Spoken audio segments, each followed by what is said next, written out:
भली भाव में इलेक्शन बेले प्रतिश्रुति देके आसीथिले घर घर बुली विभिन्न फॉर्म पूरण करुथिले प्रत्येक महिला को 50,000 टंकार भाउचर देवाई कही आज ताहा पानीर गार होइछि। सरकार विभिन्न प्रकार नीति नियम बाहर कर 21 वर्ष रु 60 वर्ष क्राइटेरिया को लोकर इनकम क्राइटेरिया एवं से जी बजेट अच्छी 2 कोटी महिला को कहते 1 कोटी महिला बजेट रे व्यवस्था कर वर्ष को 2 किस्त 5-5 हजार 10,000 करके देवे 5,000 टंका नहीं जड़े कि प्रकार व्यवसाय करिवो कि प्रकार शिल्प करिवो किभली भाव में निजे व्यवसाय करके निज गोटे ठिया पार यह एक प्रश्नवाची सृष्टि होती। महिला मान जो भली भाव में ठकी मिछ कथा कहीकि भोट आनी और सुभद्रा योजना एकाथर 50,000 टंका देवा कथा कहीकि 5,000 कर दौरान महिला मान प्रति एक अपमान एक अवहेला महिला मान ठकी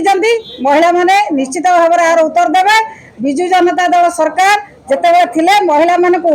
जो भली भाव में 0 इंटरेस्ट रे लोन दौले एवं विभिन्न कार्यक्रम में पैसा सहायता करते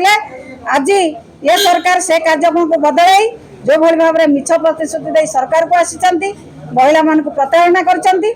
प्रताड़ना चलो ना। आम दाबी करुँ जो भली भाव में कही समस्त महिला मान को देवाई आज समस्त महिला मान को 50,000 टंका लेखा भाउचर दि जाऊ।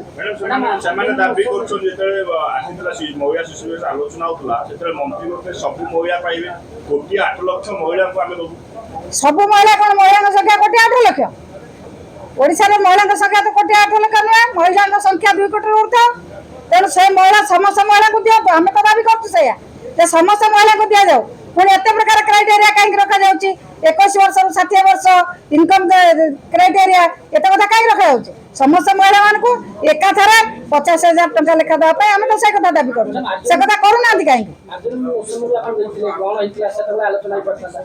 ना आलोचना से आलोचना करूँ से आमको डाक आलोचना करूँ से आमको डाक आलोचना करूँ जहाँ से भोट बेले कहते एबे कहीं लोक मान को प्रताड़ित कर महिला मान को मिछ कहीं भोट आनी महिला मान को कौन प्रताड़ित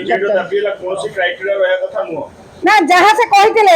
भोट बेले जहाँ कहते आम सब महिला को देवु भोट बेले भोट पूर्व सरकार आसिया पूर्व विभिन्न फर्माट पूरण करते बुली बुली घर घर बुली बुली करते से कौन भोट में कथा करते से कहतु जे भोट में आम मिछ कथा कहलु आमर से सरकार नीति नियम किसी नाला आम भोट बेले मिछ कहलु स्वीकार करूँ।